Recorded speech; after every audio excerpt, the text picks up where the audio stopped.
Hi everybody, this is the Lament Configuration Horror Podcast. My name is Greg Knox and I'm joined by someone who will make you shit yourself more than someone with IBS, our resident body count girl, Rhea Fend.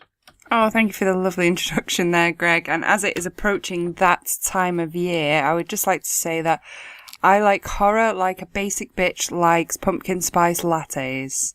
Because surely those will all be in the coffee shops very soon with it approaching Halloween.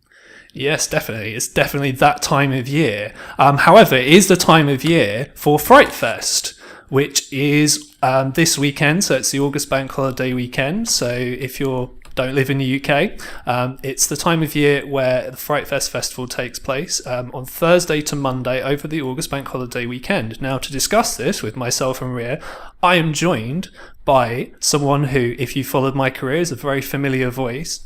He was the host of the Saturday show on Croydon Radio. It's Tom Cannon. Hi, Greg. Hi, Rhea. I'm really happy to be here. This is my second horror podcast. I don't know if you guys know, but I actually run a horror movie conspiracy theory podcast as well. And I'm not kind of trying to start a conspiracy at all, but Tobe Hooper did die on the same weekend that they're showing the new Leatherface film at FrightFest. Just saying. Okay, I'm just putting that out there. Terrifying stuff. Yeah. So Tom actually does bring up a pretty serious point. So what I thought might be a good idea is because, unfortunately, yes, Tobe Hooper did pass away on this Saturday, which means it's not a great year for horror, unfortunately, because we had George Romero pass away just a couple of months ago. And, I mean, it seems not that long ago that we did our sort of Tobe Hooper special for the Video Nasties. So, Rhea, your thoughts? Yeah, absolutely gutted. He was at London Film and Comic Con just a few weeks back, maybe a month ago, and he was in full health and having his photograph taken with a lot of people that I know personally who I've seen them put up the photos on Facebook. So, I thought he was in full health. I know he's in his 70s. It's such a shame. But yeah, I refer you to our previous episode about some of Toby's films. And sorry to see him go. May he rest in peace. Yeah, exactly. And obviously most people associate him with the Texas Chainsaw Massacre, but I mean, for the show that we did about Tobe Hooper's Video Nasties, I did watch all his other films, and he did make a lot of other really, really good films. So, for example, like Life Force, which is a film that I really like, Salem's Lot. But two Video Nasties, especially The Funhouse, is a really, really strong sort of slasher film. Even the films he made in the 90s, some of them were, they were okay. They were not as good as his previous work. And yeah, maybe he hadn't hit the heights that he did, in the last sort of decade or two, as he did in the 70s. But yeah, it's still obviously very, very, very sad when someone such esteem passes away. So in fact, the organisers of FrightFest did in fact dedicate the whole festival to Tobe Hooper and George Romero, which obviously we applaud greatly. Yeah, not forgetting Eaten Alive, which we did also review, and Poltergeist as well. Fantastic films. Definitely. So rest in peace, Tobe Hooper. However, moving on to sort of more uplifting topics, shall we say. So it was FrightFest this weekend. Now, myself and Tom are veterans of FrightFest, but Rhea, this was your first time at FrightFest. How did you find it? I did indeed pop my FrightFest cherry, and they did actually say, because I went on opening night on Thursday night, which was very exciting, and as they opened the festival, and they brought out a number of known names, and they did say, whose first time is it here? And there were quite a few of us, but I did feel a little, shy putting my hand up there, because there are a lot of people that just go there every single year for the whole weekend. Personally, I could only make the opening night, which was Thursday night, because I had to go to one of my best friend's wedding back in Manchester, up north to the homeland. So I missed the rest, but it was a great taste of the festival, and I very much enjoyed myself, and I saw a lot of well-known horror directors, producers, and familiar faces, and a lot of people from the horror scene who are enthusiasts like ourselves or run podcasts that are recognised from social media, and we sort of said hi and everything. So it was a very amazing experience for me. Cool. And Tom, obviously, we've been going since, well, you've been the year before I went with you, wasn't it? So I first went in 2009. Yeah, I mean, I've been there since 2008, on and off, I would say. Probably in the last 10 years, I've been to maybe 6 or 7 of them. And yeah, I've really enjoyed going every year. It's, as you said at the start, it's always over the bank holiday weekend. It's always in central London. And I don't think you can replicate, even if you happen to end up seeing what is essentially a terrible film, which, to be honest with you, I've seen a lot of those at FrightFest. Even if you end up seeing a terrible film, the atmosphere, you cannot beat it. You are in a cinema with hundreds and hundreds of other like-minded horror enthusiasts, or if you're in one of the smaller screens, you're in a cinema with dozens and dozens of like-minded enthusiasts. Or if you were in that showing that we saw of Exmoor that time, you're in a cinema with the whole cast and crew of Exmoor and maybe 2 other random people drinking some gin and tonics out of a can at the back of the screening. But whatever it is, whatever the scenario is, I've always enjoyed going. Yeah, Exmoor is kind of a film that me and Tom talk about as kind of films that we've seen at FrightFest that were legendarily bad. Yeah, so we don't recommend Exmoor unless you like bad films. We also, that very same day, watched VHS Viral, which is a piece of shit. So, yeah. God. So, but yeah, on more positive news, I thought generally, overall, from what I can see, sort of the standard of films this year was actually pretty good compared to previous years. I mean, would you guys agree? Rhea, I'll let you start. Yeah, I think the calibre of film this year is looking good. Again, they moved the location back central, so a lot of people were happy about that.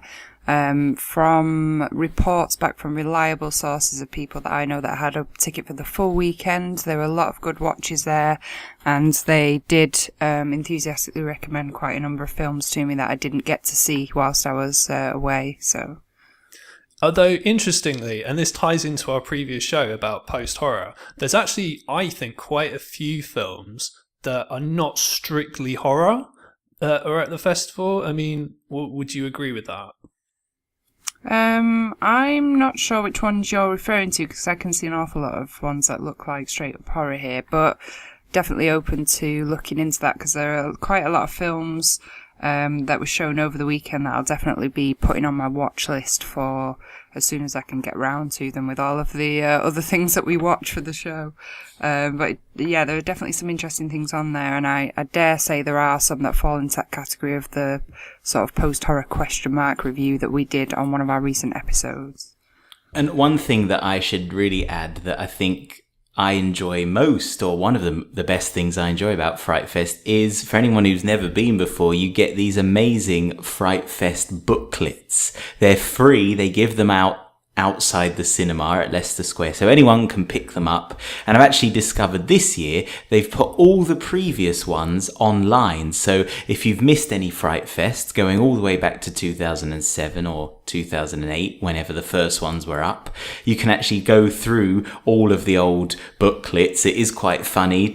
Each film they have showing, they put a little blurb about it. It is quite funny to see how everything is described as a mismatch between Poltergeist and The Conjuring, or Annabelle and Child's Play, and then you actually go and watch the film and think that it's not really like either of those things. But looking back over these booklets is a really great way of refreshing your memory about what you've seen, and also it's a bit like the Argos catalogue, seeing stuff that you want to go and watch, because I've been flicking through this booklet and there's actually, I would say, about 10 to 15 films that I haven't seen that I would love to watch, because I think they sound like really interesting kind of ideas.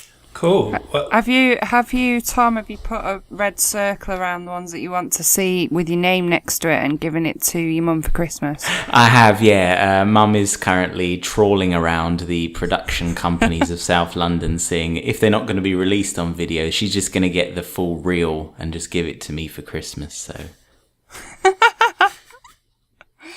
I've got my booklet in front of me as well, and it's got some very fantastic artwork on the front there by a friend of mine, Graham Humphreys. Yeah, he's done artwork for all of the booklets, I believe, because they all look very similar. So, Yes. yeah, it is very, very good artwork. I do agree. And yeah, he does great work generally. Yeah, I'd say. fantastic. Cool. So, moving on to films that we have seen then. So, we start off. So, Ria, you went to the opening night of FrightFest, and the first film that you saw was Cult of Chucky, which is the big opening premiere. So, this is the 7th film in the Child's Play series, of which I've seen every single one. So, I will be watching this at some point. So, yeah, Ria, what is the sort of the overall plot of the film?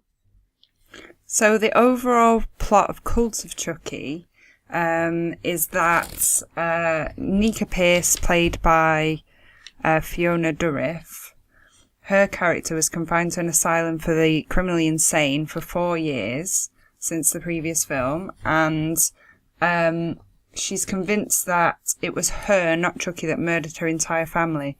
But there's a psychiatrist who brings in a new tool that they're going to use for group sessions for all of the people in the asylum. And it is, of course, the very familiar good guy doll.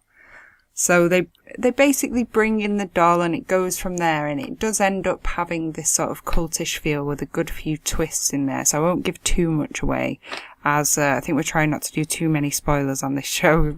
We usually are quite spoiler heavy, so we're going to refrain from that with everything being so new, and also with this being the world premiere. They did actually ask us not to reveal too much after we watched the film. Yeah, so this is directed by Don Mancini again, is that correct? It is indeed, yeah, and they did all come out for the introduction, including Jennifer Tilly, who was amazing, and, you know, she really stole the show. She's definitely a fan favourite. People love her, and she's hilarious on stage. And they did a Q&A afterwards, where a good few people got to ask questions, and they talked about the making of it. And there was also a young lady there called Kira Gardner, who is daughter of the puppeteer in the Chucky franchise, who's been working on it for a long time. And his daughter is a student, so I think she's maybe around 18. And she made a short documentary which was shown before Cult of Chucky, called The Dollhouse, which is a behind-the-scenes look at the making of Cult of Chucky. So that was very interesting, and with her being young talent, it was nice for her to get her work out there. Okay, so how many of the previous Child's Play films had you seen before this one? I think I'm missing 2, but it's been a long time since I've seen the other ones. So I'm definitely going to refresh my memory, which we will return to on a later show. So admittedly, I haven't seen all of them. I missed a couple, so I don't know how it bears up, in comparison to every single one. But cool. I mean, I first watched Child's Play when I was 5 years old, so it was the first ever horror film that I saw, so I am very attached to the franchise myself. It didn't influence you to murder anyone, did it? Not at all. Okay, that's good to know. Tom, how many have you seen? I was just trying to have a think while Ria was giving us the synopsis there. I've seen the first one, and I believe I have seen the second one, and I've seen some of the later ones where it got a little bit silly. And you know what? Actually, one of my big questions, Ria, for someone who's seen the latest one, we all know that Hannah from S Club 7 was in one of the last Child's Play films. Are there any other late 90s UK pop stars who pop up in this Cult of Chucky? I'm thinking Dane Bowers, maybe. Does he sort of pop up in the film at all, or? Unfortunately not. Oh, all right. Well, I'm not watching this then. I'm not interested in this. I mean, I know. In seriousness, I mean, I read the first one, the second one, Child's Play films. They were, as I say, serious, but I mean, you can't be out and out serious with the subject matter, perhaps, because it is ultimately about a killer doll, and there's only so much seriousness you can get with that. But they did seem to get sillier as the years gone on. Have they kind of gone a bit more serious again, or has it continued in the sort of slapstick, silly vein of some of the later ones? Well, I'll go ahead and give you my review. So I did enjoy this film. It was fun. It was incredibly fun to see the real Chucky doll. It was incredibly fun to see the whole cast there and Don Mancini in it. For me and for other fans of the franchise, this is really a fan film. As a standalone film, you're probably not going to watch this. There are a lot of in-jokes. It was fairly cheesy. I do feel that it might have benefited from going a bit more serious than this, but it's not as silly as some of the previous ones. I do actually remember dragging an ex-boyfriend to see Seed of Chucky and being very much told off after the film and told that I could never choose a film again that we were going to see at the cinema because he hated it so much. But he didn't necessarily have the best taste in films anyway, so he wasn't as keen on horror as we are, let's say.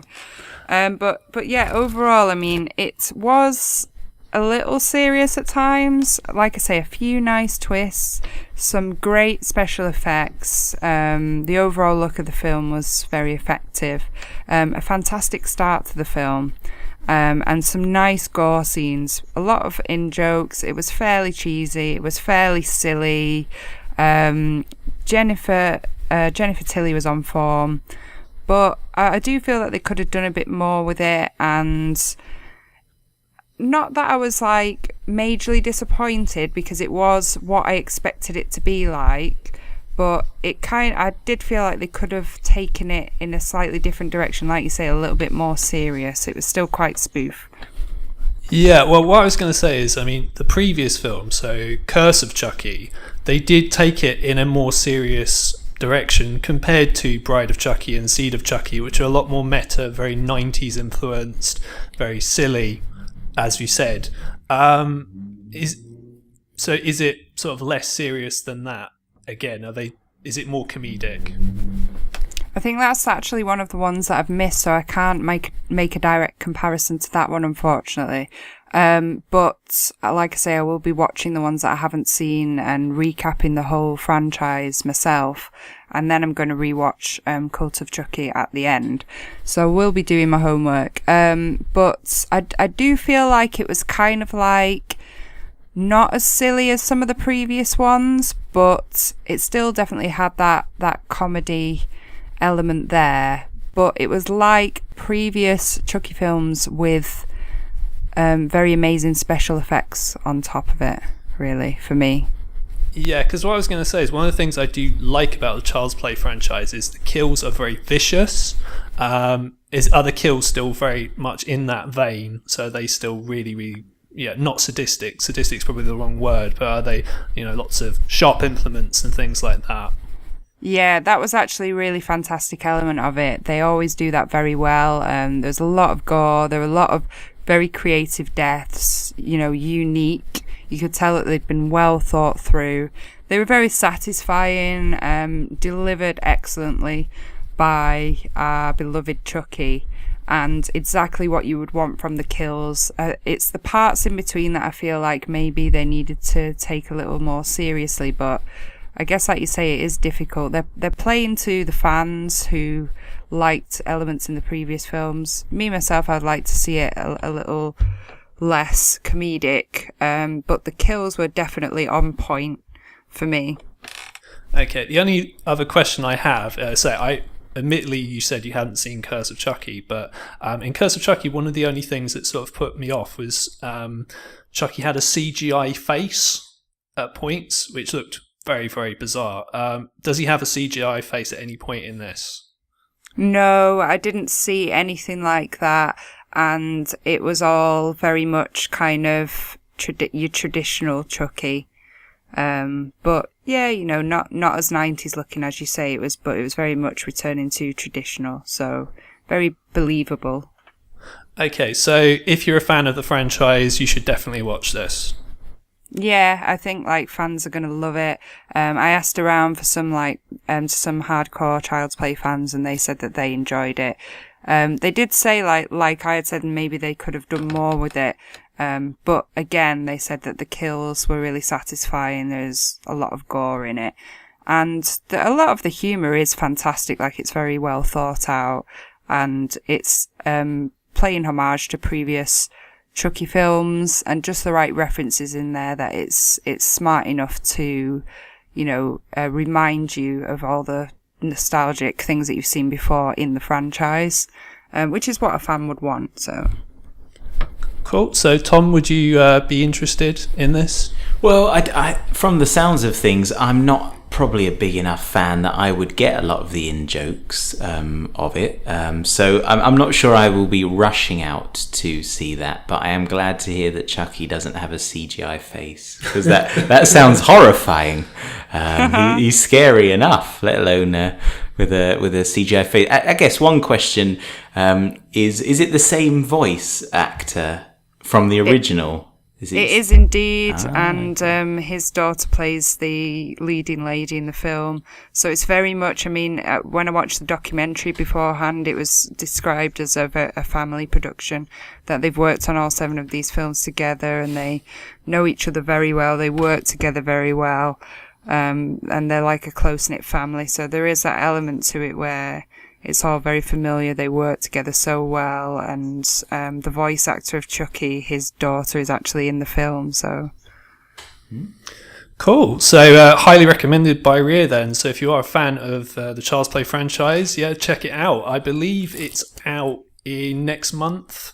I could be wrong about that, but it's definitely coming out at some point this year. So by all means, check that one out if you get a chance to. So, which wasn't the only film that you saw on the Thursday. So, as well as Cult of Chucky, you also saw Death Note, which is the US adaptation of the Japanese anime. And this is directed by Adam Wingard, who is a really cool director. He directed You're Next. He directed The Guest. He also directed Blair Witch, which I didn't think was very good. Tom's agreeing with me. Not very good, but it's on Netflix as we speak, so it's a bit weird that they decided to give it a cinema premiere as well. I personally like Adam Wingard, so I was looking forward to this, and I hadn't seen the Japanese anime version of this film. So I didn't really know much about the actual plot or the characters or Death Note itself, so I went in there with an open mind. They couldn't get Adam Wingard there in person, like they had for the cast of Cult of Chucky, but he did actually appear on a video clip which had been pre-recorded to introduce the film, and apologised for his lack of presence, and said that it was very rare for a Netflix film to get such an amazing screening the night before it was coming out, and that he was very privileged and happy to have that, and just asked that we all enjoy it. And I really enjoyed this film, actually, so I would highly recommend it. And I know a lot of my fellow horror addict friends have already hit this up on Netflix and said that they enjoyed it as well. So I don't know if you know the story of Death Note, but I've got the synopsis here from the program, so I'll just try to keep it brief. Yeah, sure, go ahead.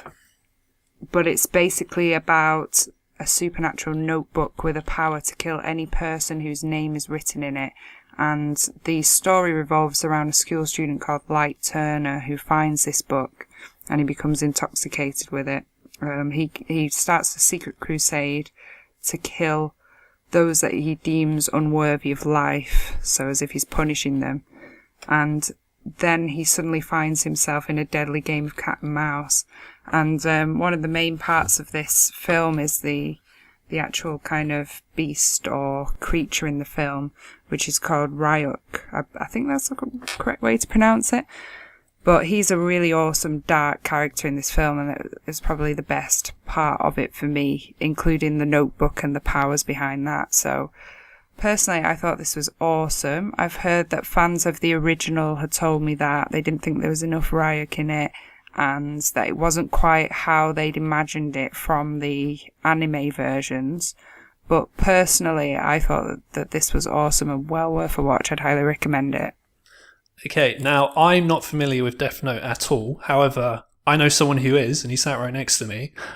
So Tom, has not only you've seen this film as well, haven't you? Yep, I've seen. I just watched it today, actually, in preparation for the podcast, and I've seen most of the anime. I mean, obviously, they are very different formats, so the storytelling is going to be very different because the anime comes from a manga, which was a weekly publicized cartoon in Japan. So you've got a lot longer to tell the story, basically, and then the adaptation into the anime, that's, I think, 33 episodes. Now they're about 25 minutes each. So again, you've got a much longer period of time to tell what is actually quite a complex story, because Ria, as I'm sure you noticed from the Netflix version, there were a lot of rules that were attached to this death note. So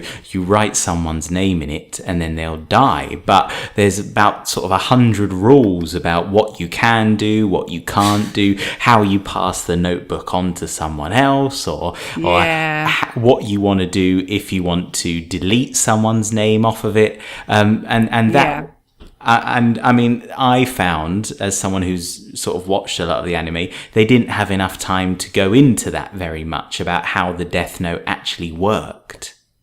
Yeah, they didn't go into that a great deal, and I did understand that there are a number of loopholes which kind of emerge at the end in a number of twists, which was very interesting. Yeah, there was a lot to it, like you say, but I felt like the film remained interesting. I understood what the Death Note was about, although they didn't go into detail about that kind of thing. And I thought that Ryuk was very interesting, and Light Turner as well. I thought it was I mean, as I say, I've seen it. I thought as a standalone film, great film, and I really enjoyed the direction, the way it was directed, the shots, I really enjoyed it. So as something that's completely separate from the Japanese version, I thought it was great. Yeah, fantastic. Quite surprised that it was just straight to Netflix, to be honest. Yeah, I mean, it's curious. So this project has actually been around for quite a while. I can't remember off the top of my head if Adam Wingard has always been attached to direct this, but people have been trying to do similarly with Akira as well, which is another anime that they've been trying to do kind of, an American version of for a long time.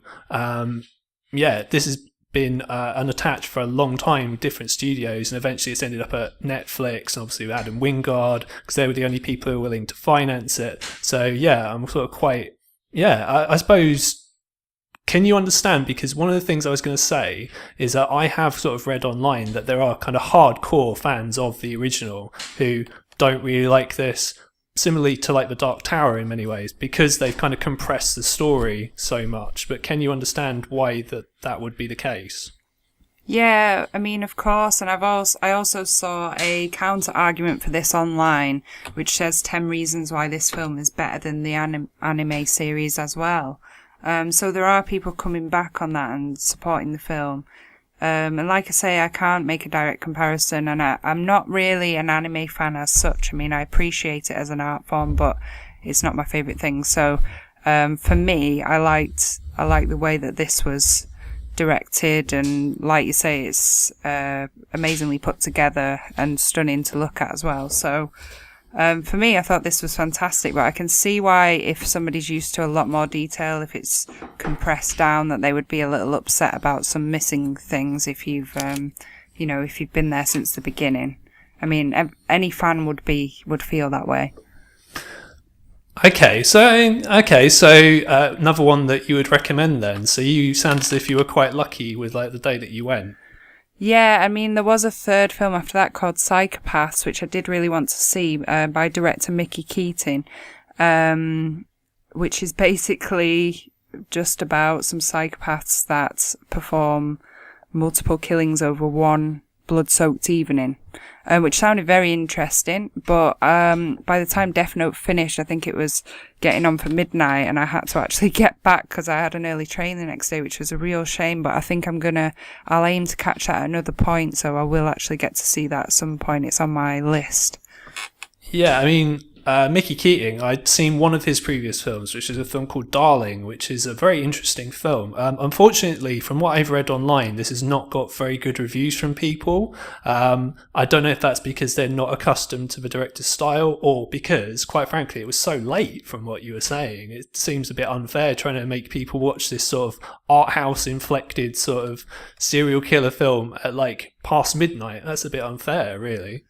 I know, yeah, I did feel very sorry for him having that slot, to be honest, because actually after Cult of Chucky, because the whole festival was opened, and obviously Leicester Square was heathen, and I think the festival was opened with Barbara Crampton and Kane Hodder, like, giving an introduction, and all of the makers of FrightFest. It was all very cool and interesting. After Cult of Chucky, we had a break. Then when I came back in to watch Death Note, it was literally about 50% of the cinema was full, as from Cult of Chucky. So I was like, oh no, like, I thought there'd be more people in there for Death Note. So, but, I mean, I left after that. I can't imagine how many people were watching Psychopaths, because it was emptying out, because it was so late. And I think a lot of people had travelled in that day, like, even some people flying in from other countries and stuff. So, you know, I don't know how many people stuck around for that. I did feel very sorry for Mickey Keaton having it shown at that time. Yeah, I hope he wasn't there, poor guy.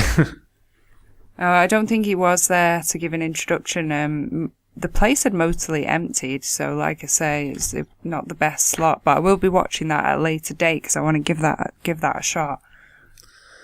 Okay, so that was the two films that you saw. Now we'll move on to sort of me and Tom now, because me and Tom both went on Sunday, and the first film that I saw on Sunday is a film called Killing Ground, which is directed by Damien Power, and it's kind of like a sort of backwoods survival outback horror film. Because it's Australian. So when you say Australian sort of survival horror films, obviously the first thing you think of is probably Wolf Creek, which doesn't really surprise me. Now I've heard some reviews from other people on this, and some people liked it and said that it puts off too much tourism of Australia, which is good for people who live there, apparently. I was going to say, I would have thought Wolf Creek would have done a pretty good job of that already, to be honest, but yeah. Yeah, for sure, yeah. And some people did say that they weren't into this film, that they didn't enjoy it at all. It was too slow for them. But having not seen it myself, I'm obviously going to reserve judgment. But so it's great that you guys covered separate films while you're there, by the way. Outstanding work for the podcast. Well done. Oh, yeah, definitely. Well, but Greg, how did you find Killing Ground? Okay, so Killing Ground. So as I said, it's sort of inflected by sort of Wolf Creek because it's Australian. That's instantly the first thing that you're going to think of. However, what it immediately kind of reminded me of, because the story is, it's a young couple and they're going camping sort of in the outback in this sort of isolated area, which immediately brought to mind Eden Lake, which I don't know if you've seen, but that's a really brutal film. Yeah. And that's kind of the closest comparison that I have to this. So basically the story is you've got this couple, they're sort of young, middle class, and it's New Year's Eve in Australia, and they're there, and when they arrive, there's another campsite that's set up, and there are these two local men who, it's a bit unclear, that's one of the things I would say, and this isn't really a spoiler, it's not really clear kind of what their purpose is, really, because you can probably guess from kind of the tone of the film, because it's a, sort of a survival horror film. So, you know, mentioned Wolf Creek, mentioned Eden Lake. It's one of those kind of films, basically. In terms of whether I enjoyed it or not, I'm kind of a bit on the fence with this one. It's very well made. It's very well shot. There was one shot in particular which uses what's called deep focus very well. So you've got a character walking in the foreground, and as they're walking away, in the background you can see another character kind of sort of following them, and it was very, very, very well done. So my issues with the film are that I thought it was a bit too slow to start off with, because the film has a gimmick that I'm not going to give away, but there is a gimmick that it uses with its narrative that when you first start watching the film, it doesn't really make sense. But then once you kind of work out what's actually going on, it's like, oh, okay, that's what's going on. But what happened was it meant that sort of for, the first 30 to 45 minutes, not a lot really happens. And then when it does happen, a lot of the violence is shown off screen. So compared to something like Wolf Creek, it's nowhere near as brutal as Wolf Creek or Eden Lake. I've actually seen it categorized as Ozploitation, which is an interesting category name. Yeah, I'll definitely. Any horror film set in Australia is definitely falls under that category. This is going to sound like a really weird thing to say, but it kind of wasn't brutal enough, and it wasn't really kind of horrific enough compared to something like that, which seems like a weird criticism to make. But would me or Tom enjoy this? Would you recommend it to us? Well, have you seen Wolf Creek or Eden Lake? Yes, I enjoyed Wolf Creek very much, actually. Okay. Tom, what about you? Seen Wolf Creek. I've seen Eden Lake. Yes, Wolf Creek, I do remember being particularly brutal and quite nasty for some of it. Yeah, so I mean, this is kind of nasty, but a lot of the violence is shown off. It's off screen, or it's implied. I suppose one thing you could say about it is that all the characters in the film, they feel very kind of normal and very realistic. So they're not exaggerated like hillbilly characters. So I guess that could be seen as a good thing. As I say, it's very well made. It looks very nice. It's just, I don't know, it's like, it kind of isn't brutal enough, and it's not really very suspenseful enough, especially during the middle. Okay, well, I might give that a watch. You kind of given the same opinion that I've heard from a couple of other people, so I think some people really enjoyed it and some people felt it needed to be more brutal and was a bit of a slow starter. So it sounds interesting, so I'll probably give that a watch soon. So you guys went to different screens. This is interesting.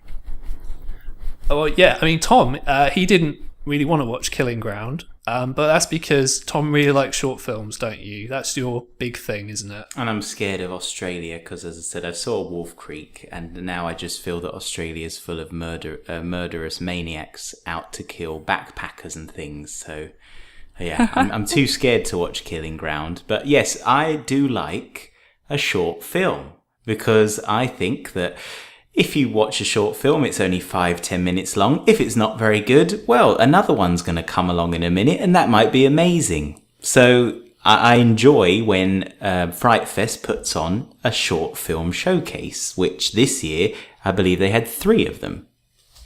Okay, so you went to Short Film Showcase 2 on the Sunday. So, I mean, I've got a list here in the program of the films that are on there. So either I can run through that, or you can tell us which ones were your favourites. Shall I just run through some of the more noticeable ones, and if there's any other ones you want to ask me about, then I will add my little bit of 2 cents into that. Okay, yeah. Kind of similar to how all the other films at FrightFest take place. They had some of the directors there. They even had a couple of the actors there as well. And that, quite interestingly, they had a lady who worked for FrightFest who explained to everyone at the beginning the process that she went through in selecting these films. Now, the criteria it would seem is that it needs to be under 15 minutes. Now, there was one that was over 15 minutes, and this lady explained to us, the audience, that if a film was to qualify for the short film showcase, it would need to be exceptionally good if it was over 15 minutes. And that brings me to, I guess, the first film that I want to talk about, which was called Real Gods Require Blood. Now, this has actually been at Cannes, which is quite good to see that Cannes is sort of embracing these sort of slightly different types of films. Now, was it a straight up horror film? Probably not. What's the premise of Real Gods Require Blood? It's an interesting title. Yeah, so it's an interesting premise. It's set in 90s Manchester on a housing estate. And that's where I grew up. So okay, fantastic. I think okay. Well, let's see if you can sort of see if you've got any experience of this. So it's a young girl who is asked to babysit two of her neighbour's children, but as she's babysitting the children, she realises that all is not what it seems in their house. There's a very satanic vibe being given off around the house. See, I haven't had a satanic experience babysitting growing up in Manchester in the 90s, but I did actually babysit my sister and our neighbour's daughter, and somebody did put a brick through the window to steal some stuff, and we had to hide upstairs. So, so you might say that's a similar experience. I already like the sound of this short film. No. I have to say, it sounds fantastic. It was very atmospheric, really well made. And to go back to what you and Greg were talking about, and on your last show, which I would actually really recommend to anyone who hasn't listened to that show, about the state of horror and this thing of post-horror and this type of thing. I think it kind of falls into Kill List. If you've seen the film Kill List, you kind of get the vibe as to what type of film this was. And I would love to see that premise be made into, I think that had the legs to get turned into a full length film. So I would love to see that idea stretched out to a longer thing. I think, perhaps they'll get funding to do that, and maybe we'll see that in the future. So I'll definitely keep my eyes skimmed for that title reappearing. And maybe you could be in it as well. Yeah, who knows? With all my background knowledge and Mancunian accent, they might put me in there. Maybe an American production firm will pick it up and transport it to 1970s Harlem, just because that's what they do. It's not quite the same having grown up in Manchester.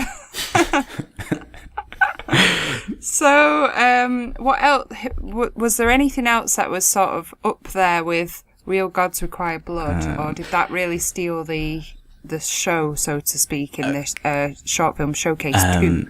So there were a couple of other notable ones. So one was called Vocabulary 1, and that was a very short animated film, only like 3 or 4 minutes long, but really good, like well animated by a single animator from Canada, I believe. Excellent, just funny, and also very clever. So Vocabulary 1, I think it is available to watch on YouTube. So I would recommend, it's only a few minutes long, but that was pretty good. And that went down very well with the audience. They were laughing away. And another what was the style of animation, would you say? That's a really difficult one. It was. Is it stop motion, or is it more kind of 2-dimensional? It was a mixture of real life with cartoon transposed over the top. Oh wow! Okay, that sounds interesting. Who Framed Roger Rabbit-esque. And was it was the style very dark, or was it kind of quite light but with a dark plot to it? That's exactly, the second one. It was done in the style of a child's exercise book. So it was all very bright colours, very cutesy looking animals, but quite dark content. Oh, excellent. That does sound very good, actually. So a lot of people were impressed with this short film. They were loving it. But the one I'd say they loved the most of all, and now this is a very controversial choice because the person that I watched this with absolutely hated this film. But if I go on the kind of the general consensus from the audience, they loved it. It was called Bloodshed. Now, I heard about this on Twitter before the festival. I can see that it's directed by James Moran, who, if you saw before the films of FrightFest or in between films, the Turn Off Your Bloody Phone short, he actually does those for the festival, which I thought was very clever and quirky. He's a Yorkshire fella, and he wrote Severance and Cockneys vs. Zombies. So I already think that this might be the kind of thing that I would like to see, but I would love to hear your review. Yeah, I mean, it was certainly a fan favourite. He was there with his wife. I think she produced it or helped to write it. She came up with the original idea. It was also, I should add, as a kind of a sign of the times, it was a crowd-funded film. There was quite a lot of the people who'd spent money to help that get made on Kickstarter in the audience. So I suppose you had slightly biased crowd because they'd kicked a bit of money in there. So essentially the plot is, it's bloodshed, 2 words. It is about a man who builds a killer shed that eats people. Excellent. Okay, I like it. Yeah, that's it. And the various people that unfortunately get lured into his shed and then eaten.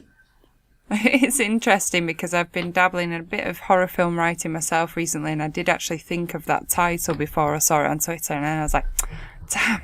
Someone else has already thought of that.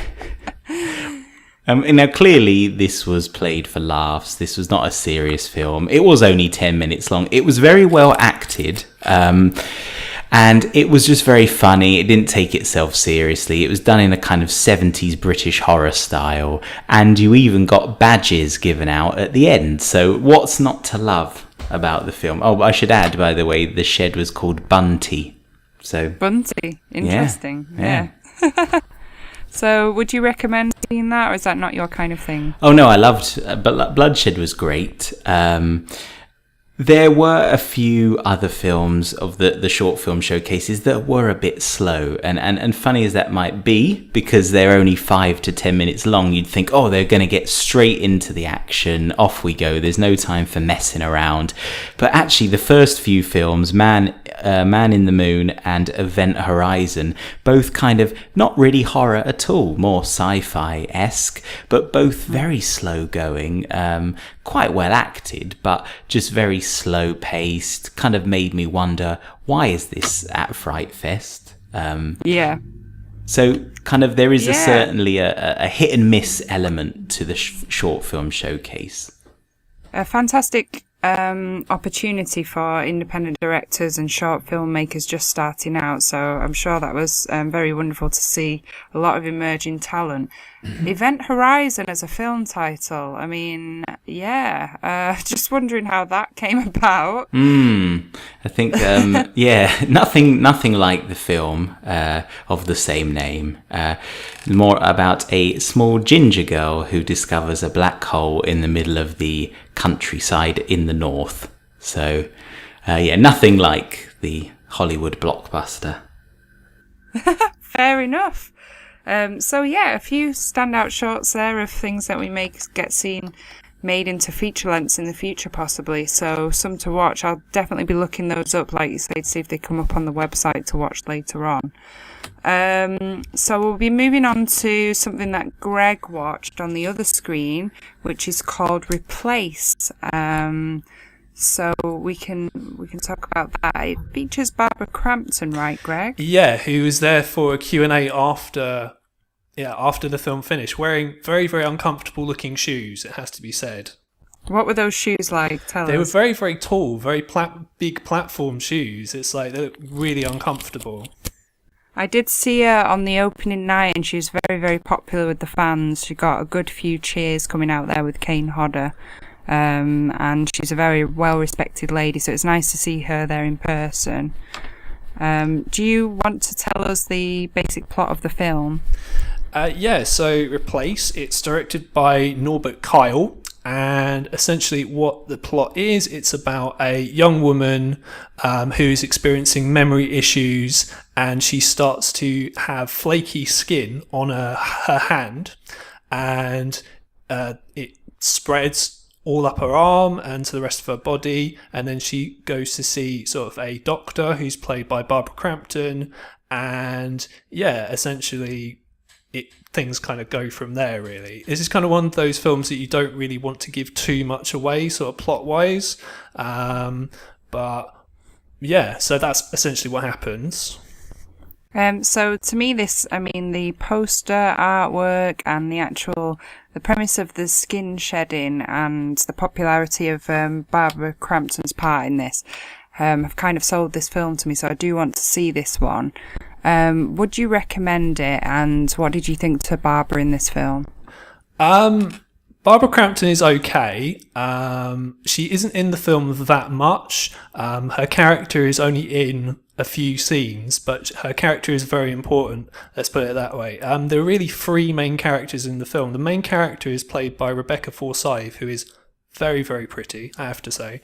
But yeah, it's her character mainly. And there's another character who is like a neighbour of hers, who, you know, she has a relationship with. And generally, on the whole, I would say, and the director said this, the director said that before they wrote the film, or before they shot the film, I should say, they watched Suspiria and War of the Worlds, the Tom Cruise film.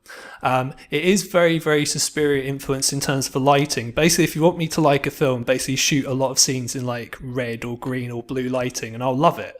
Essentially, that's kind of get my seal of approval. It's also reminded me of the Neon Demon, not only in the way it looks and the way it's shot, but also with the score, which is that very kind of Nicholas Winding Refn kind of 80s sort of synthy sort of electro sound.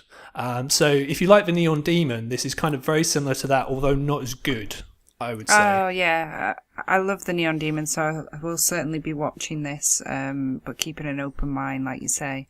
So Tom, do you think you'll be watching this one? I have to say it doesn't appeal to me particularly. And Greg will know this from sitting next to me, from watching a fair amount of horror films. I'm not a massive fan of films that involve body dysmorphia or people's bits and bobs falling off. And I have to say, it makes me feel a bit uncomfortable. Yeah, there's a lot of skin ripping that happens in this film. So if you're uncomfortable with the idea of huge sections of your skin kind of being ripped off, this is probably not the film for you. So yeah, this is a body horror film. They say it's Cronenbergian, which any body horror film gets called that. But yeah, I mean, really, it's more in the style of a Neon Demon, I would say. See, I personally find body horror fascinating, and I love the Neon Demon, so I'll be giving that a watch. How was the Q&A then, Greg? Was it insightful? Not really. I'm not going to lie. People don't tend to ask the most interesting questions in these sort of Q&As, really. I mean, the director seemed like a nice guy. English is not his first language. He wrote it with Richard Stanley, who is a director of Hardware and Dust Devil, which are sort of cool 90s sort of horror films, which did kind of lead to a couple of issues because the dialogue is a little bit clunky. Not to say it's horrendous, but there are a couple of times, and you get this at FrightFest anywhere, where people laugh where I don't think they're supposed to laugh. Yeah. Because, yeah, there's some pretty interesting lines, let's put it that way. And one of the characters I found quite annoying, even though I don't think she was supposed to be annoying as such. But yeah, as I say, the director seemed like a nice guy. I like body horror. I'm not freaked out by, you know, body parts falling off like Tom is. Anybody who knows Greg knows that he's not really squeamish, so you can watch pretty much anything, let's put it that way. Pretty much. I mean, the film's actually being released in this country by Canal Plus, so if you want to check it out, please feel free. It's quite an interesting idea. You can tell it's like sort of the director's, I think it's his first proper full-length film though. It's got that kind of first film kind of feel about it because it's quite, I don't know, I'm not slapdash. Slapdash is probably the wrong way of putting it. But yeah, there were some issues in terms of the structure of the story. I felt the first half of the story was better than the second half. And the second half, without giving too much away, it takes certain narrative turns that didn't really, I don't know, just didn't really work for me. But I did enjoy it more than a couple of the other films that I saw. So I would recommend it in that regard if you like science fiction-y sort of horror films like this. Excellent. Yeah, you sold it to me. Tom's not equally sold, but I think a lot of people will be going out to watch this and getting hold of it somehow. So I'll be looking out for that. Next on to a film in one of the other screens that Tom went to, as you guys managed to cover a lot of ground in one day. And the title is very much like you guys with your shared microphone right now. It's called Double Date.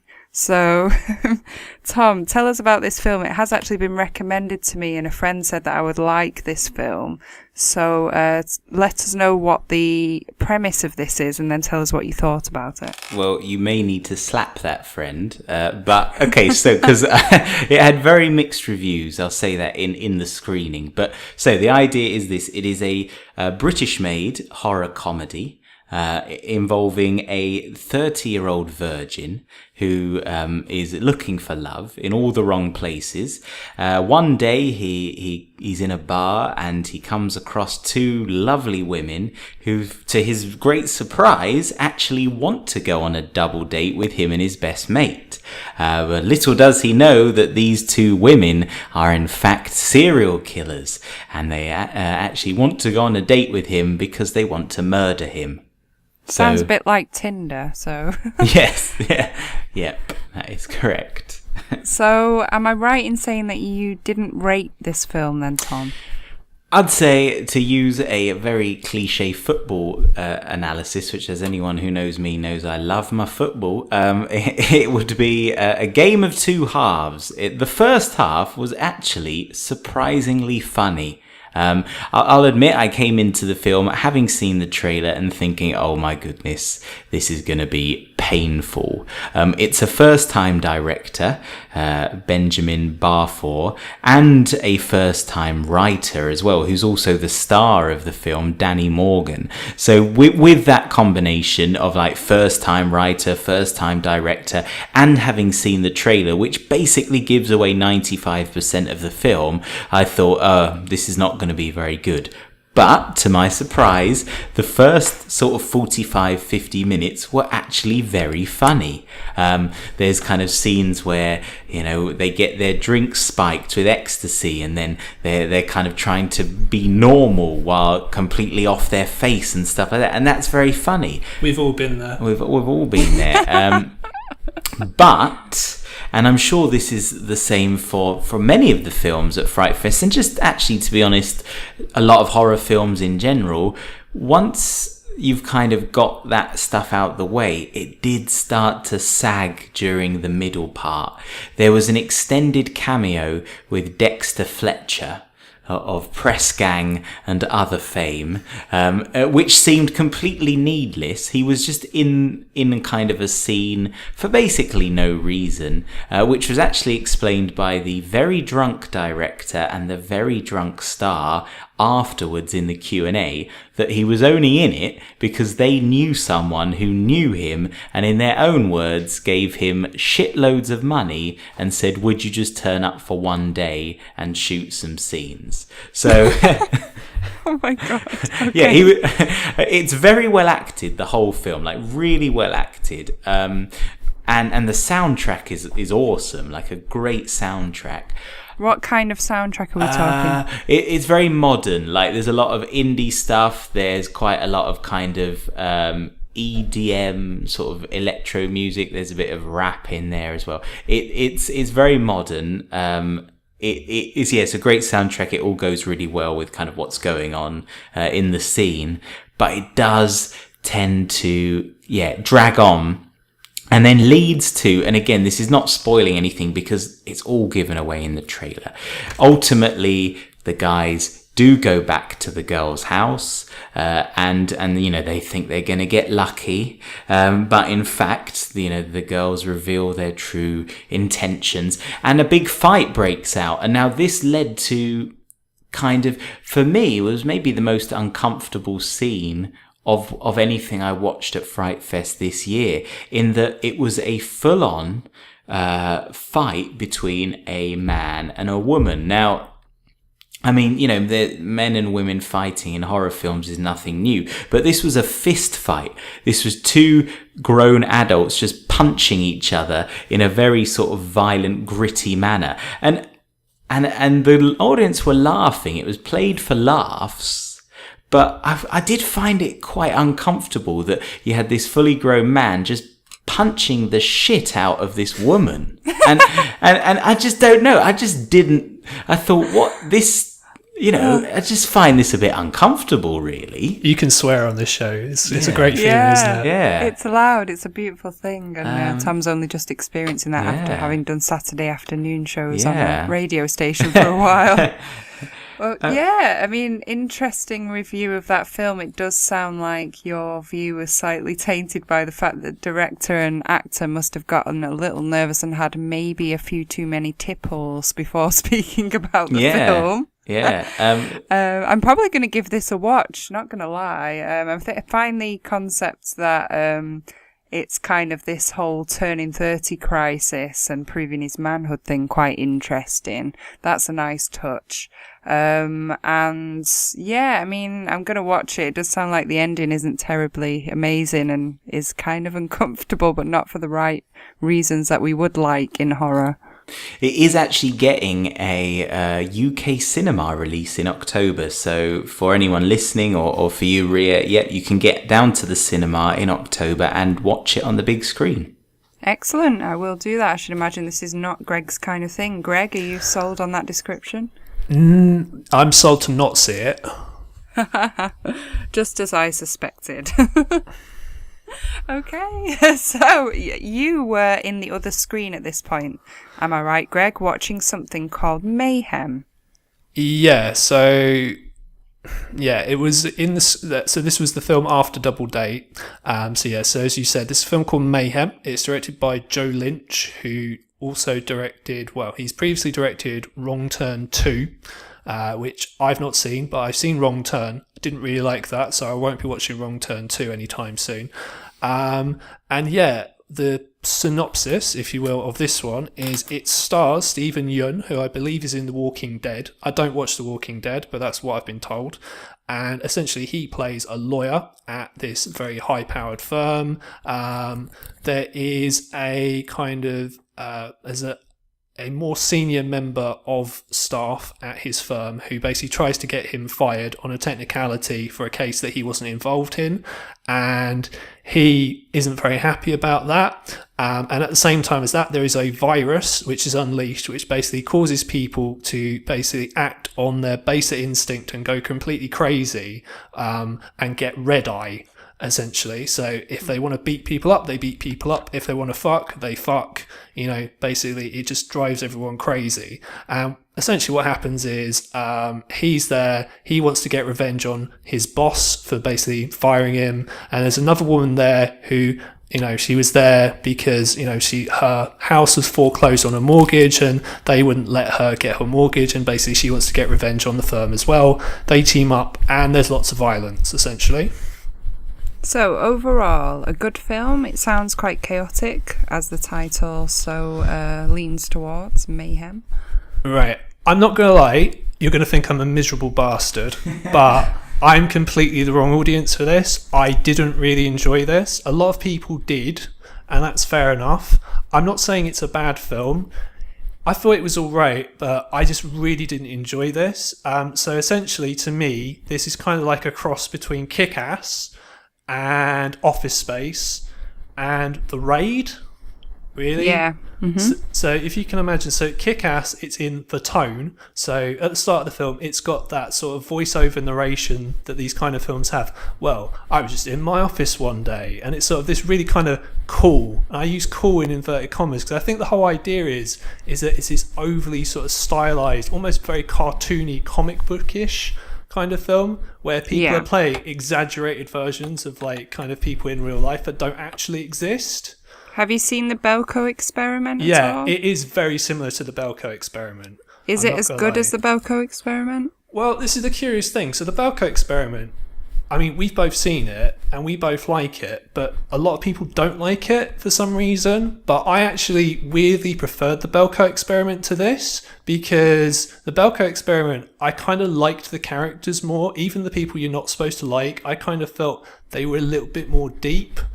Even though they were basically kind of stock kind of cliches a lot of the time. But really, there isn't really a lot of there's no real character work in this. It's just, this sleazy guy and this guy who does lots of cocaine and this woman who's a complete bitch. And you've got this woman who really looks like Margot Robbie. So she really does. The woman in this, the main woman, she looks a lot like Margot Robbie. So you've got kind of Suicide Squad vibes going through this as well. And it's just very over stylized. I think, it's trying to go for like Kick-Ass, maybe sort of Edgar Wright kind of style, really. Yeah. But I mean, I'm not sure if I'm going to watch this maybe at some point. I'm glad you said that it's not as good as the Belko Experiment, because I really enjoyed the Belko Experiment. Tom, will you be watching this one, do you think? Well, I've heard a lot about the Belko Experiment, and I really want to see that. I've heard very positive things about that, and I do like this kind of idea. Is it a sort of zombie-esque film? Yeah, so it's kind of like sort of 28 days later, in that there's this kind of virus, and it's not like, it doesn't really turn people into zombies as such. They don't try and like bite people or kill. Well, they kind of try and kill people, but it's just ridiculously violent. Ridiculously so. It's kind of, I don't know, it's violence that's cool violence, if that makes sense. So it's not really kind of horrific violence, which again might be another reason that I'm maybe not a huge fan of this, because I think, again, something like The Raid, it's got these really cool set pieces in it, whereas this has got one kind of alright set piece, but I don't know. It's got this kind of, I don't like the tone of it. I think that's probably what it is. It's got this very kind of snarky tone that really, really puts me off. That's just kind of like, oh, look how cool we are. We're being so cool. And I don't know. I just found it very, very off-putting. It's this very American kind of thing that we get in certain films where, I don't know, it's hard for me to kind of put into words, but I just found it very grating, personally. Greg, you're just not cool enough for Mayhem. that must be what it is. Clear enough. I mean, the other people in the cinema, they seem to be really enjoying it, so maybe I'm just not cool. What can I say? It doesn't sound like your type of film, and it is American made, so I can understand the kind of style that you're talking about. I think I would know what to expect. Might give this a watch, but I'm not sure on that one. So, actually, Tom, you then went on to watch Imitation Girl, which I did see a poster for in the lobby, which had some extremely beautiful poster art going on, and it looked intriguing. What is the actual premise of Imitation Girl? Well, I should start off by saying this is categorically in no way a horror film. So let's get that kind of out the way straight away. Not a horror film, but a really good film made this year by a female American director, Natasha Kermani, who was there. Now, I think this had come in with a fair bit of buzz anyway, because it was nominated for Best Film at the Milan Film Festival. And essentially, the idea of the film is a sort of alien comes down from space and assumes the form of the first human being that it comes into contact with, and that happens to be a photograph of a porn star. So this alien, who's like in the form of a black goo, happens to sort of slide across the front cover of a magazine, and on the front cover is this porn star, and so transforms into the identical twin of said porn star. Interesting. Yes. Now, what I should add is that if this was directed by a male director, and I don't think I'm being stereotypical here. Oh, maybe I should put it differently. If this was directed by certain other directors, male or female, a lot of what this film is about could be done in a very exploitative manner, because a lot of the film takes place following the porn star, who's based in New York, and then the other half of the film takes place with the alien, who looks like the porn star, and she's based in New Mexico. Now, there are a lot of scenes where the porn star is on set when they're filming porn scenes, or when she goes out and has one-night stands with women or men and this type of thing. none of that was filmed in a kind of gratuitous way, which you would expect kind of from your horror films. You know, gratuitous shots of nudity are kind of what's expected, at least kind of in bygone times. But this was actually a very beautifully shot, very artistic film. None of that type of gratuitousness goes on throughout the film. Quite funny, some of it, but really, in no way at all could this be classified as a horror film. So, although it was very good, and I would recommend people seeing it, I'm not really sure why it was at FrightFest. This falls into our previous episode where we talked about this post-horror article and a ghost story and other films that we've seen this year. And when you did actually say that it was black goo, and it replicated a human, and it sounds a little sci-fi and a little dark, I did think, oh yeah, it does sound like a horror film. When I saw the poster, I did think that the poster looks very stylistic and beautiful and not at all like you would expect them to be selling a film to a horror fan, so I was quite confused. So now that you've explained it, I can completely see that it definitely doesn't sound like a horror film. Wondering why they did put that at FrightFest. Any ideas, Tom? I think partially it had a bit of a buzz about it, and I mean it makes FrightFest look good, I suppose, doesn't it? To have a kind of an artistic, beautifully shot, very progressive, with a female director whose background is from Iran. I think it makes it stand out. I think it makes it something a bit different, and I think it makes FrightFest not just about, oh, look at these films where everyone gets mutilated and blown up and shot and nail gunned and all of this type of thing. There is actually another side to FrightFest. Yeah, I mean, I've actually just looked this up on IMDb, and it's classified as drama sci-fi, which does actually sound exactly like you've just described it. So it doesn't fall under the horror category whatsoever. However, I think this does sound very interesting. I like the premise and the plot of it. When you first started to describe it, I kind of thought of Mork and Mindy for some odd reason. Like, they're coming down to earth and like kind of pretending to fit in sort of thing. The porn star twist is very interesting. The fact that they've not exploited that. But you're probably expecting them to all through the film, which is brilliant. That sounds like a fantastic idea for a film. Greg, do you think that Thomas sold this to you? Will you be watching this? Yeah, I mean, this reminds me of Under the Skin, which we talked about on our previous show. So the Jonathan Glazer film with Scarlett Johansson in it. And also The Man Who Fell to Earth, starring David Bowie, the Nicholas Roeg film. I mean, it does kind of have that kind of feel to it. So yeah, it's more kind of sci-fi than actual horror, but it does. I mean, I'm not gonna lie, I did kind of want to watch this because this is more my sort of film, because it was on at the same time as Mayhem, and I kind of drew the short straw on that one. So yeah, I would definitely want to watch in the future then. I would say it is by no means, however, a perfect film. The ending is incredibly rushed. I won't give it away, but it just seems like it's quite slow paced all the way through, and then suddenly, we're about sort of 75 minutes into the 85-minute film. I think we just need to end it now, quickly, come to a conclusion. So I would have liked to have seen a bit more progression, a bit more characters being fleshed out. But overall, good film, and I would recommend it. And great poster. I think I would say best poster of the whole FrightFest this year.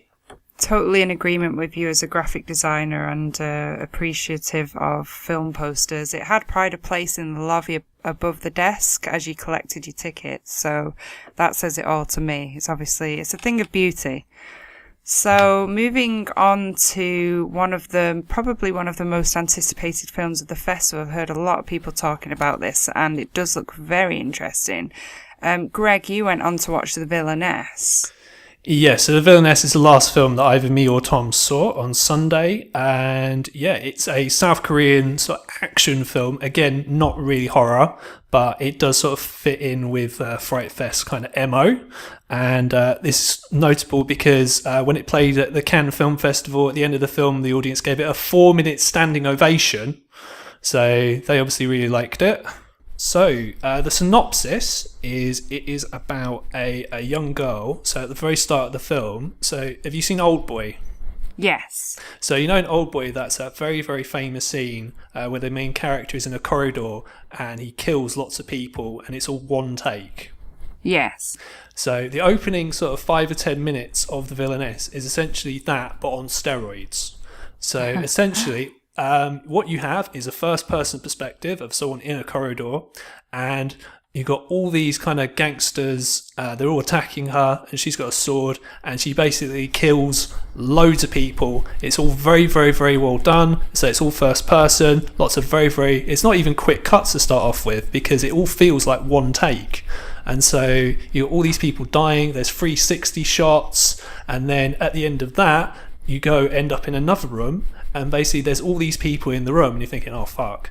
But anyway, in the end, she kills, it must be about 100 people just in the first 5 minutes of the film alone, which is pretty fucking awesome, I'm not going to lie. And yeah, I'm not going to lie, I really enjoyed this. It's the first hour especially moves at such a frenetic pace that literally time just flies by, which is the great thing about these kind of South Korean films. So I'm a huge fan of kind of films from South Korea, generally like Old Boy, but there are lots of others. Like last year in particular, there was Train to Busan, which played at FrightFest. It was the closing film last year, and the way that they do these kind of films is there's just something really, really special about it. And yeah, so on the whole, really enjoyed it. Although, I mean, there were a couple of issues I had. What were the issues with the Villainess? So in terms of issues, as I said, the opening, awesome. And the pace is so quick, so all this stuff happens, you've got a lot of flashbacks. What I like about these kind of films is that in sort of mainstream Western cinema, what happens is you have to tell a story in a certain way. Like you'll notice in a lot of horror films, it's like we've got to introduce the characters first, and that takes about 30 minutes, and then stuff has to slowly start to happen, and then things only really start, the shit only really starts to hit the fan in like the last sort of 20 minutes. Whereas in this, it's like literally like boom, and then we got a flashback, and then boom, more action, and then boom. You get the exposition in that way, so the film isn't really boring. So when it gets going, it's sort of really, really awesome, and it's a little bit hard to follow in places because a lot of it is flashback driven, and you're not really sure what's really going on at times. And the second half, it's a bit slow, because naturally when you've got such a frenetic pace at the start, when it actually settles down and you've got a bit of a more conventional romantic story, it's going to really stand out. And the film is about 2 hours long. It could probably lose 10 or 15 minutes and it probably wouldn't have been missed. But overall, really enjoyed it. Really frenetic, very, very highly recommended. Lots of very, very fast cutting, like Paul Greengrass style sort of action scenes, like that kind of thing. So yeah, if you're into your action, this is definitely highly recommended from my good self. Definitely going to give that a watch, and it sounds action-packed. Tom, what do you make of this? Are you going to watch this one?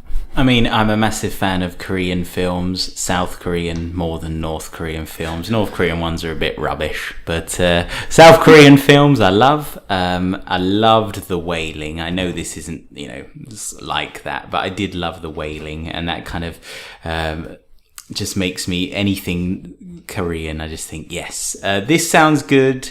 I have to say, I did like Old Boy, but I wasn't a huge fan like some people were.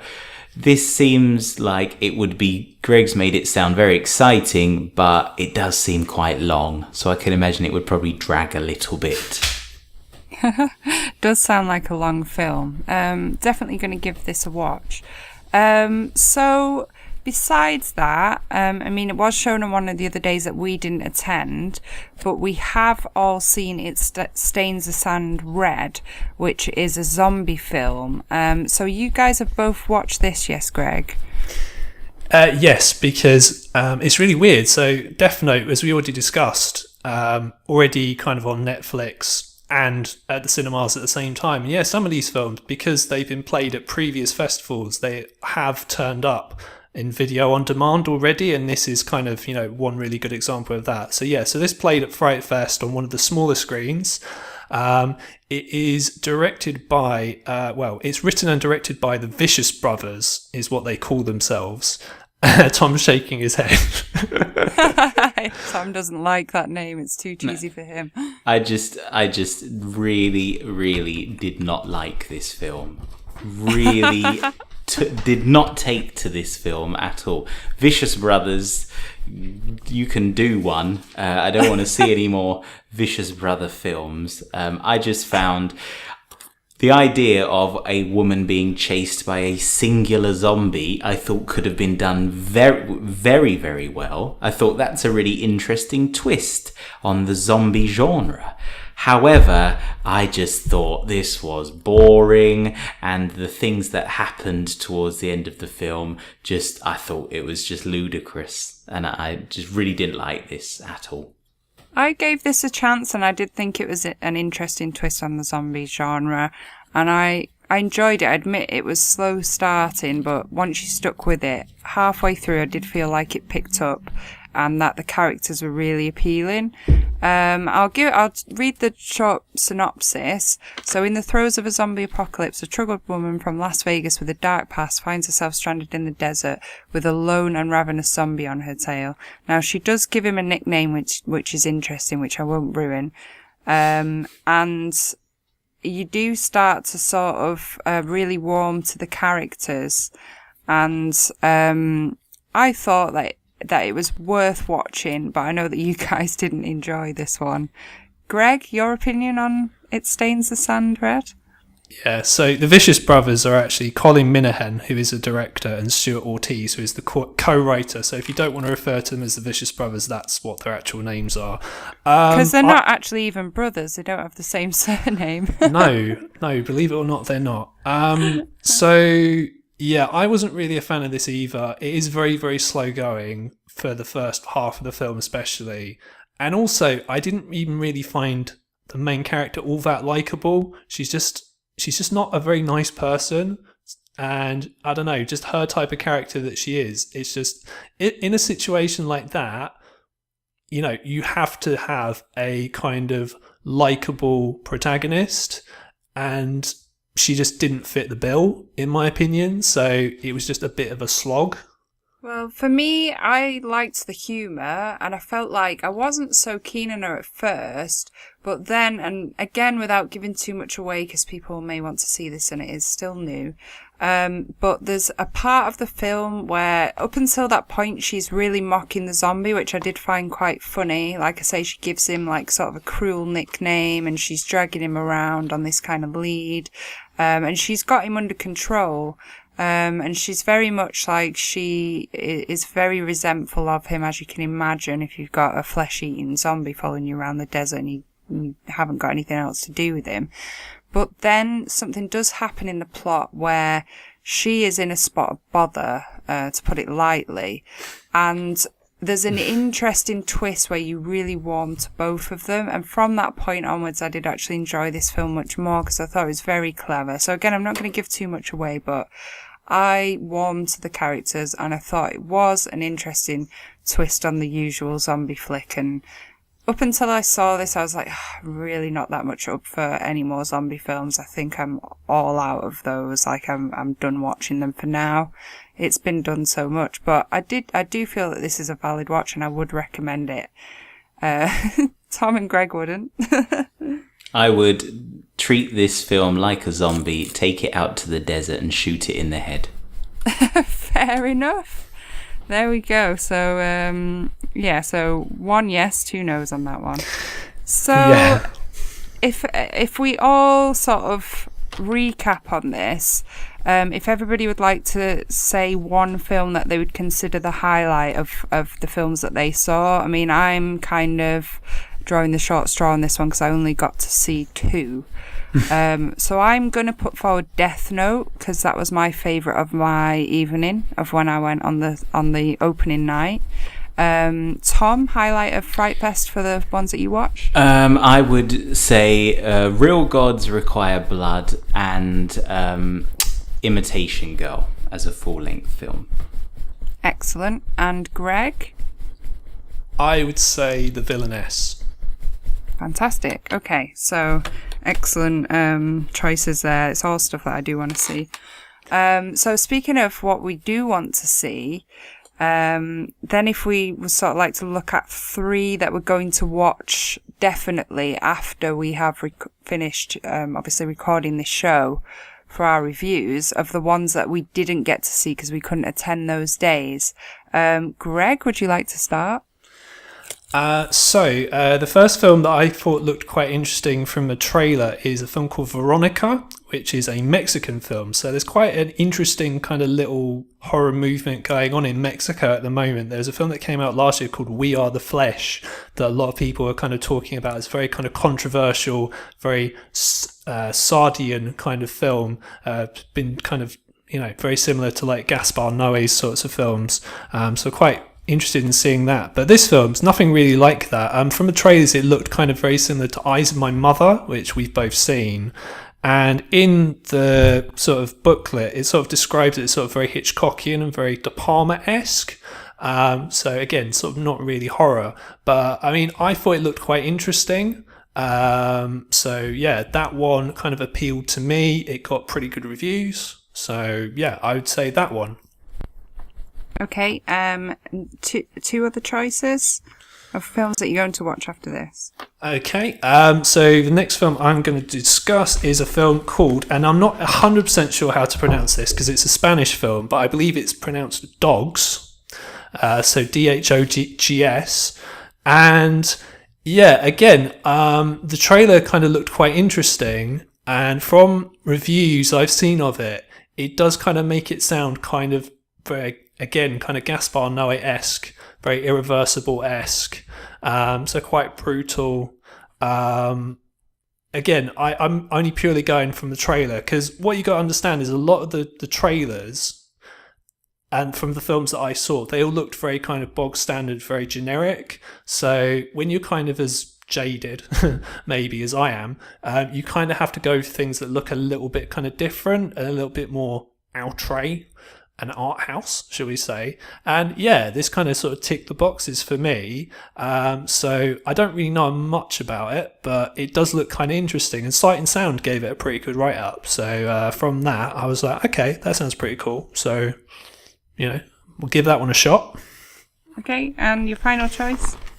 So the last film that I wanted to watch, because it looked quite interesting, is a film called Fashionista, which is directed by Simon Rumley, who one of the previous films he's done that I quite like is a film called Red, White and Blue, which is a very interesting kind of quite dark film.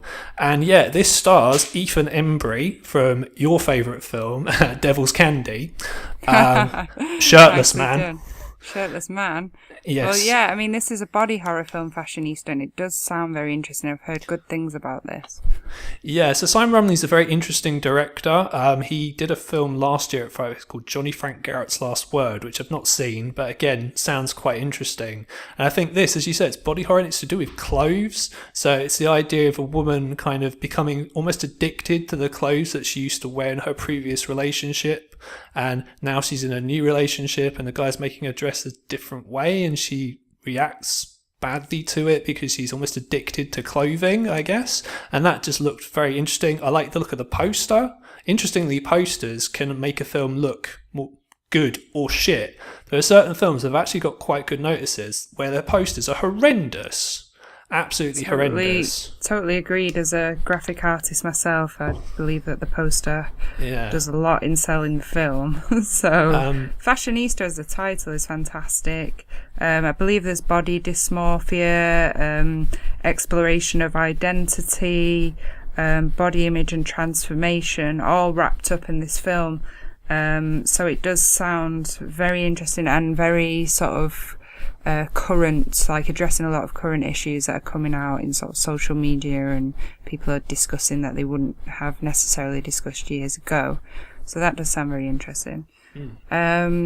So, Tom, I mean, do any of your films, top 3 that you would like to watch that you didn't get to see at FrightFest, do any of those 3 choices that Greg made match yours, or did you choose entirely different ones? No. All of my choices actually came from Saturday. The all being shown then. First one is Jackals, which is based on a true story.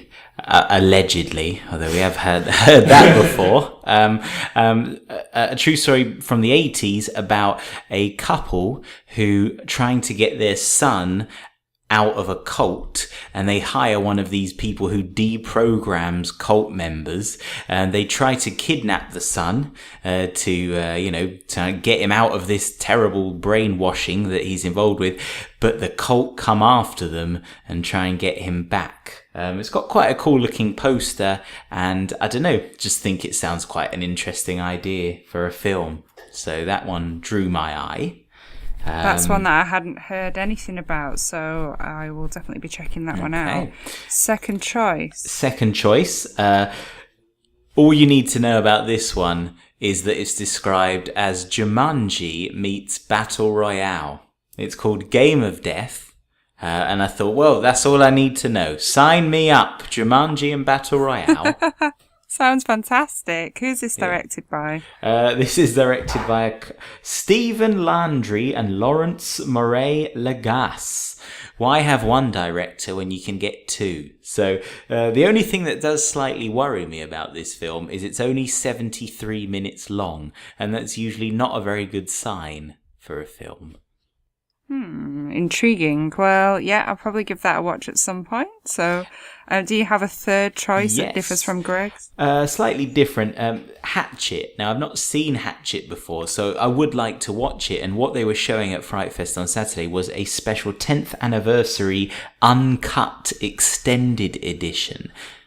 Well, that's what they said, but that's not actually true, Tom. They fooled you. They worked you. What do you mean? Well, so that's what they said, but that's not actually what they showed. So in secret, they've actually filmed a 4th Hatchet film called Victor Crowley. You can see what they've done there. So we've got Jigsaw. So this is now the new trend in horror. Instead of naming sequels, I don't know, Friday the 13th Part 27, it's now just, Jigsaw or Victor Crowley. Leatherface. Or Leatherface. Exactly. Uh-huh. Oh, so if I'd have turned up on Saturday thinking I was going to get to watch Hatchet, 10th anniversary edition, and they'd put on some other film, I would have been a bit upset, I think. But or pleasantly surprised, Tom. That's the way you're supposed to take it. because the 4th film in any series is always known as being some of the best one. So I'm sure I would have really enjoyed that. Sarcasm intended. Okay. So, yeah, some nice... I'm taking it that's not really your third choice, but I'm going to actually just say, yeah, okay, so it's the 4th Hatchet that Tom wanted to watch. Yeah, well, it was the original Hatchet, but yeah, what if I'm in the cinema, I'm not going to walk out, so I'll watch the 4th Hatchet if I have to. They're all basically the same anyway, so you're not really missing out. It's just there's an hour of plot, don't really care, and then 24 hours. That'd be awesome, actually. 20 minutes of really bloody, brutal murders. There we go. Awesome. Greg has written the next one for you already. So, excellent choices. And it's interesting that we've all picked completely different ones. So, personally, I've had recommendations from people who were there on the Friday. So, I would like to see 68 Kill by director Trent Hager.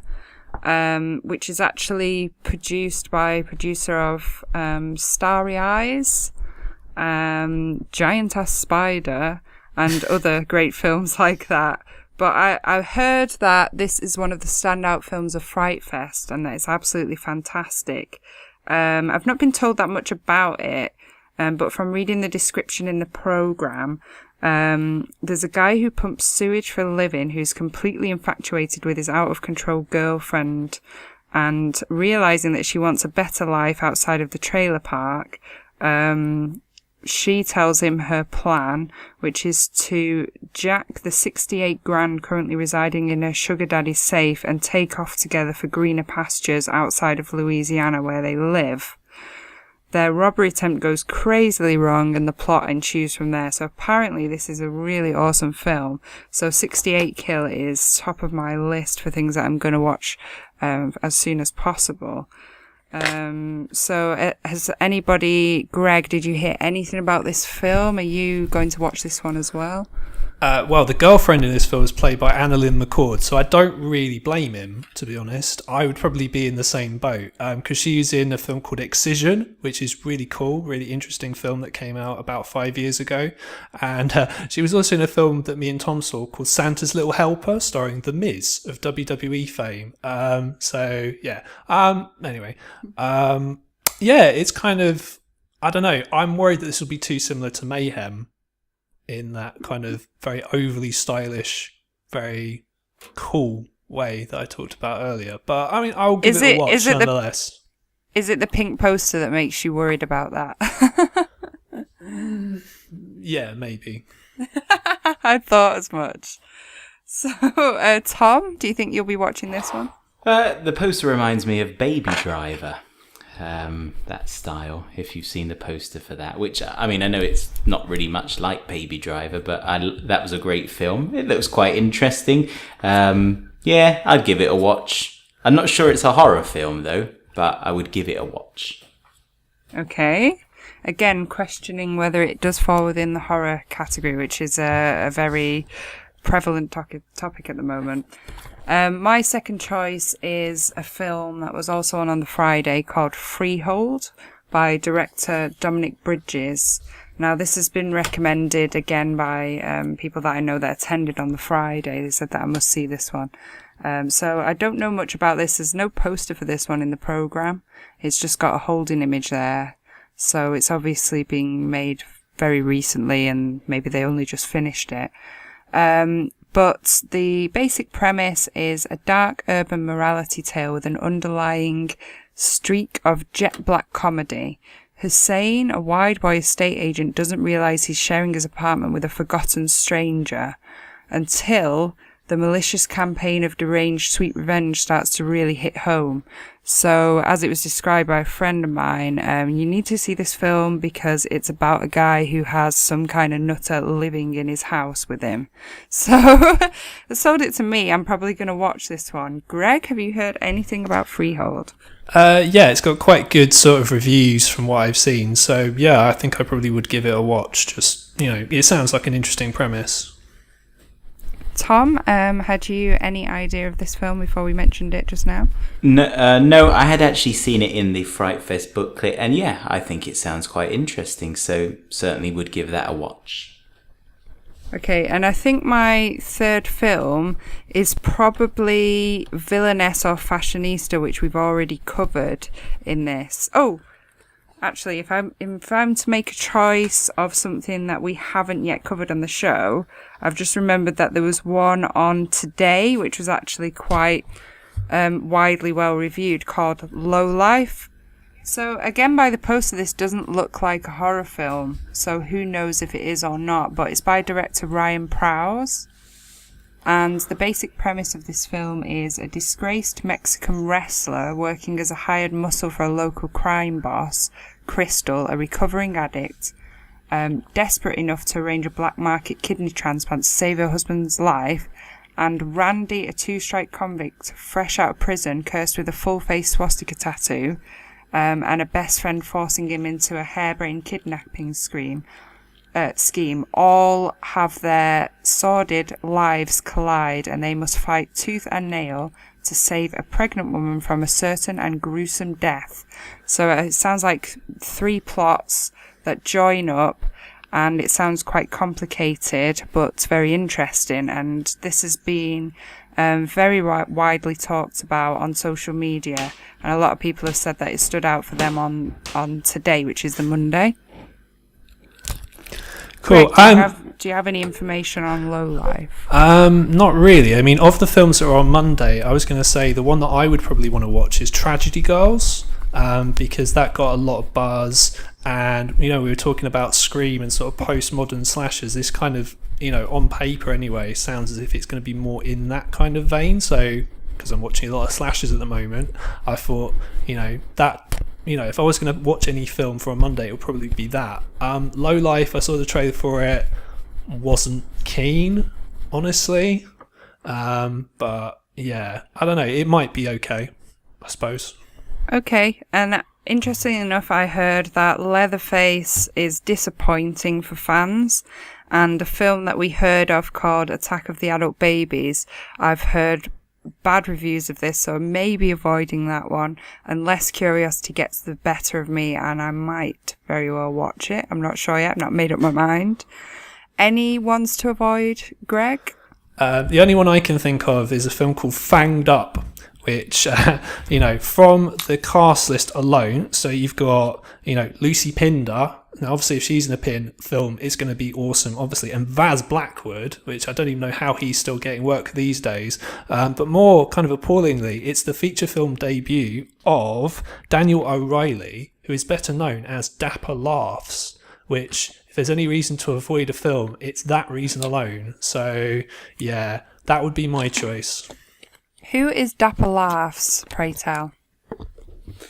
He's a quote-unquote comedian who who basically makes his living from making jokes, rape jokes, and other sort of hilarious jokes about women. It's all banter, though. Yeah, that's what people don't seem to get. It's all banter, so it's fine. You can say whatever you want, as long as it's just banter, really.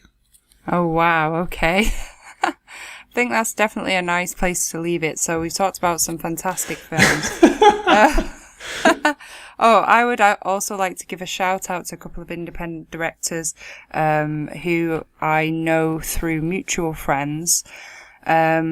Katie Bonham directed a short called Mab, which has had its first screening at FrightFest, which I think looks amazing. So that's M-A-B, Mab. And it tells the story of Rosie, a poverty-stricken teen, and her mother who struggle to make ends meet, with their only income coming from a daily delivery that Rosie makes to this mysterious character, Mab. The poster looks kind of like a creepy forest, and I assume it has this character Mab on it, but I know very little about the short film, but it does look very promising.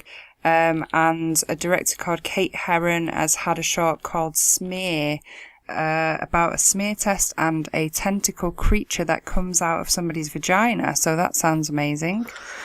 Of course. One for all the family. Both up and coming directors to watch for, and hopefully something that would be developed into a feature later, or we would see them back at FrightFest next year. So congratulations to both. And